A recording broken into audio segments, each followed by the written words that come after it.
C'est une affaire hors du commun qui pourrait mener le sénateur Serge Dassault en garde à vue. Le milliardaire, ancien maire de Corbeil-Essonnes, se trouve au cœur d'une enquête judiciaire. Demain, le Sénat doit se prononcer sur la levée de son immunité parlementaire demandée par les juges. Il le soupçonne d'avoir acheté des voix. Il est accusé d'avoir mis en place un véritable système clientéliste pendant des années dans sa commune. Le système Dassault, c'est une enquête BFM TV de Sarah Lou Cohen avec Florian Brunet, Amélie Patéron et Étienne Broquet. Je passe d'abord la parole à monsieur Serge Sénateur. Ce sont les dernières images publiques de Serge Dassault. L'ancien maire de Corbeil-Essonnes inaugure les illuminations de Noël comme il le fait depuis 20 ans. 1, 2, 3. Les fêtes, une période de trêve pour le milliardaire de 88 ans qui défraie aujourd'hui la chronique judiciaire. Soupçonné de corruption et d'achat de voix, l'industriel est devenu inapprochable. On ne fait pas de déclaration. C'est BFM Télé ? Non, c'est pas des conneries, on voudrait juste poser une question, monsieur Dassault. Ça fait longtemps qu'on ne vous a pas vu. Comment les juges parisiens voudraient vous entendre. C'est vous qui devez l'entendre, non ? Le maire de Corbeil s'interpose, puis un garde du corps nous empêche de filmer. La police municipale leur prête main forte, impossible d'avancer. Serge Dassault est conduit à sa voiture par sa garde rapprochée. Le véhicule quitte Corbeil plus vite que prévu.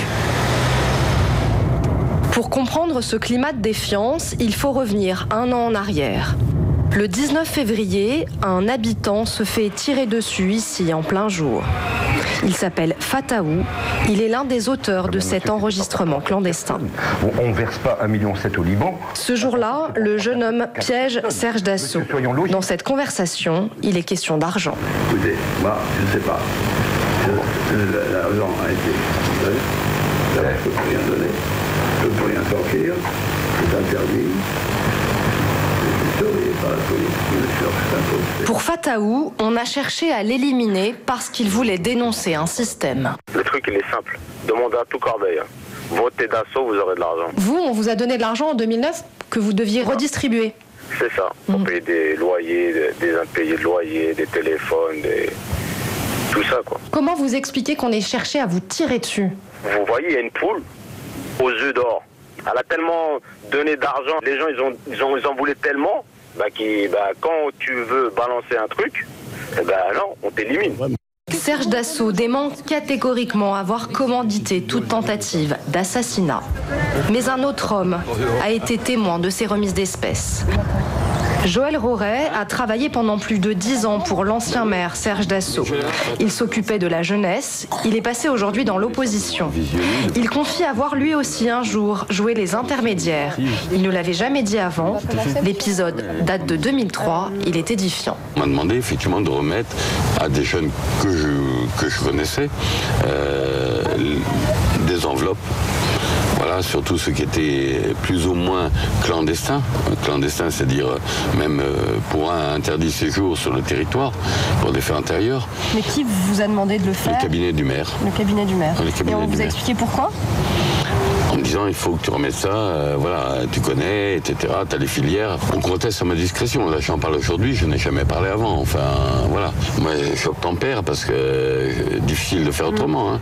La justice a récolté plusieurs témoignages comme celui-ci. L'avocat de Serge Dassault est forcé de reconnaître aujourd'hui que son client a donné beaucoup d'argent, mais par simple générosité, dit-il. L'argent qu'il a donné, c'est son propre argent. Il ne vient pas d'une destination X, Y, Z. Il y a une transparence totale dans les dons qu'a effectué M. Serge Dassault au sein de cette commune pour aider un certain nombre de gens qui étaient dans la grande difficulté. Voilà. Dans quel intérêt ? Dans quel intérêt ? Dans un intérêt humanitaire, rien de plus, rien de moins. Voilà. C'est rien d'autre pour Serge Dassault. Donc c'était de la générosité ? C'était de la générosité, absolument. C'est incroyable dans ce pays. C'est toujours très très très mal vu, mais il y a encore des gens qui ont un peu de cœur. Et c'est le cas de M. Serge Dassault. C'était pas pour aider à se faire élire à Corbeil-Essonnes ? C'est ce qu'on a dit. C'est ce qu'on a dit. C'est pas forcément comme ça qu'il l'a perçu. Et c'est pas pour cela qu'il l'a fait. Voilà. Cette générosité serait en train de se retourner contre lui. Son avocat décrit un homme harcelé par des maîtres chanteurs, texto à l'appui. J'ai approché nos amis pour qu'ils restent tranquilles. Ils ont toute la presse avec eux. Canal+, Mediapart, qui se font un plaisir de vous flinguer. Il n'y a que vous qui puissiez arrêter l'engrenage de cette histoire, qui sera votre fin. C'est pas significatif, ça. Même l'actuel maire de Corbeil est menacé. Le problème, c'est qu'un certain nombre d'individus, de maîtres chanteurs, de loustiques, d'emmerdeurs, vous les appelez comme vous voulez, mais peu nombreux, sont toujours les mêmes, sont toujours en liberté. Et par exemple, entre Noël et jour de l'an, un peu avant Noël et après le jour de l'an, on poursuivit M. Dassault et moi-même par des SMS de racketteurs. Jean-Pierre Bechter a reçu lui aussi récemment des SMS anonymes comme celui-ci. Plus de mairie et certainement dans un avenir proche, casse-prison. À Corbeil-Essonnes, Serge Dassault et Jean-Pierre Bechter ne se déplacent plus désormais sans garde du corps. Un climat délétère dénoncé par l'opposant historique de Serge Dassault, candidat aux prochaines municipales. C'est le seul maire qui a autant de gardes du corps. C'est quand même hallucinant, quoi. Il y a ceux de Serge Dassault, il y a ceux de Jean-Pierre Bechter. Ce système nous coûte un peu cher. Ça n'existe nulle part ailleurs en France. Aucun maire, même le maire des plus grandes villes de France, Paris, Marseille, Lyon, n'a pas besoin de garde du corps comme nous avons à Corbeil-Essonnes. Malgré cette tension, Serge Dassault ne veut pas abandonner Corbeil-Essonnes. Une ville de plus de 40 000 habitants qu'il ne dirige plus officiellement depuis 2009. Cette année-là, le Conseil d'État l'a rendu inéligible, tenant pour établi des dons d'argent. Mais c'est encore lui qui façonne cette ville. Il est présent à chaque fois qu'il le peut.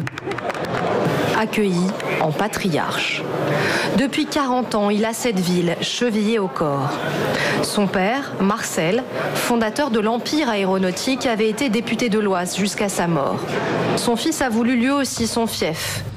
Il ne réussit à se faire élire à Corbeil qu'en 1995. Depuis, il ne cesse d'imprimer sa marque.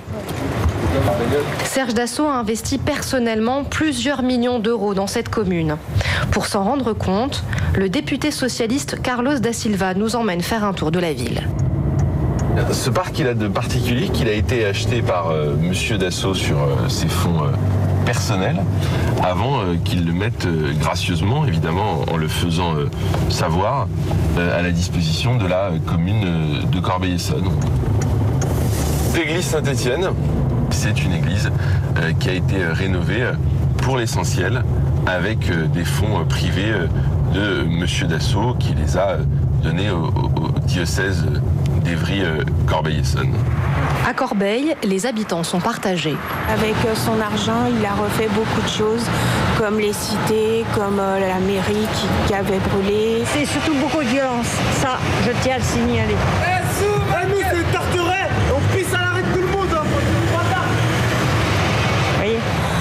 Les habitants de Corbeil décideront en mars prochain de maintenir ou pas l'équipe en place. Il se murmure même que le vieux, comme on l'appelle ici, pourrait figurer sur une liste électorale, à moins que les affaires ne l'en empêchent.